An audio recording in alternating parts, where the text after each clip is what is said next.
আসসালামু আলাইকুম। দেওয়ান স্যানিটারির পক্ষ থেকে সবাইকে স্বাগতম। তো দেশ ও দেশের বাইরে থেকে যারাই দেখতেছেন, আমার দেওয়ান স্যানিটারির পক্ষ থেকে সবাইকে ভালোবাসা ও অভিনন্দন। তো আজকে আপনাদের মাঝে নতুন আরেকটা ভিডিও নিয়ে হাজির হলাম। আমাদের যে দশতলা ভবনটা কাজ চলতেছে, এখানে আস্তরের পর পাইপ লাগানোর নিয়ম সব জায়গায়। তা আমরা মূলত যে কাজগুলো করে রাখতেছি, এগুলো যারা পারেন যে যেভাবে করে, যার কাজ যেরকম টেকনিক সে সেভাবেই কাজ করে। তা আমার টেকনিক, আমি যেভাবে কাজগুলো করি সবগুলা এই সিস্টেমে কাজগুলো করি। যেমন দেখেন, এই যে পাইপ লাগানো হয়েছে, এই একটা, ওই একটা, এখানে একটা, দুইটা টয়লেট আছে, এখানে কোনো কিচেন নেই। তা আমাদের প্রত্যেকটার ভিতরেই এরকম পাইপ লাগানো। তা আমরা ফার্স্টে কি করেছি, পাইপ লাগানোর আগে আপনাদেরকে একটু দেখাই। এই যে একটা সুতা আছে, দেখছেন?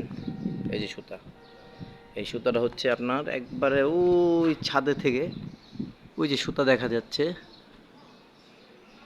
হ্যাঁ, এই যে সুতা একবার ছাদ থেকে, ঠিক আছে, একবার নিচ পর্যন্ত, এই যে এই আমাদের নিচ পর্যন্ত সুতাটা আগে টেনে নিয়েছি, যে শলে রাখার জন্য, যেন আমাদের পাইপ যেন কোনোভাবে বেকাতারা না হয়, যেন স্টোন থাকে প্রত্যেকটা পাইপ।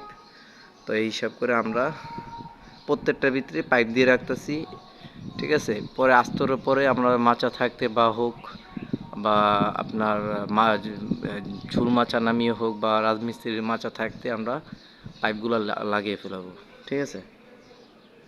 তো এগুলো ছিল কি আমাদের, মানে আমার কাজের রুলস নিয়ম, মানে আমার টেকনিক আমি অনুযায়ী কাজ করতেছি, ঠিক আছে। তো এখানে আরেকটা পাশাপাশি আরেকটা পাইপ রাখা হয়েছে, এখানে একটা ওয়াটার ওয়ারিং।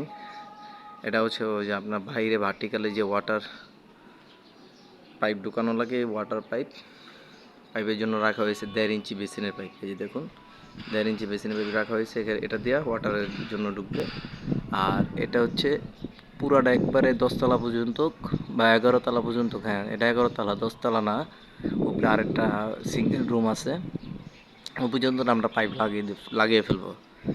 তো ভিডিওটা কীরকম হয়েছে সকলে জানাবেন। আমার ভিডিও যদি ভালো লেগে থাকে অবশ্যই আপনারা কমেন্টের মাধ্যমে বলবেন। আর যদি কোনো অসুবিধা হয়, কাজের ভুল হয়, ঠিক আছে, বা কোনো পরামর্শ থাকে, অবশ্যই কমেন্টের মাধ্যমে আপনারা বলবেন। এই বলে ভিডিও শেষ করতেছি। আসসালামু আলাইকুম ওয়া রাহমাতুল্লাহি ওয়া বারাকাতুহু।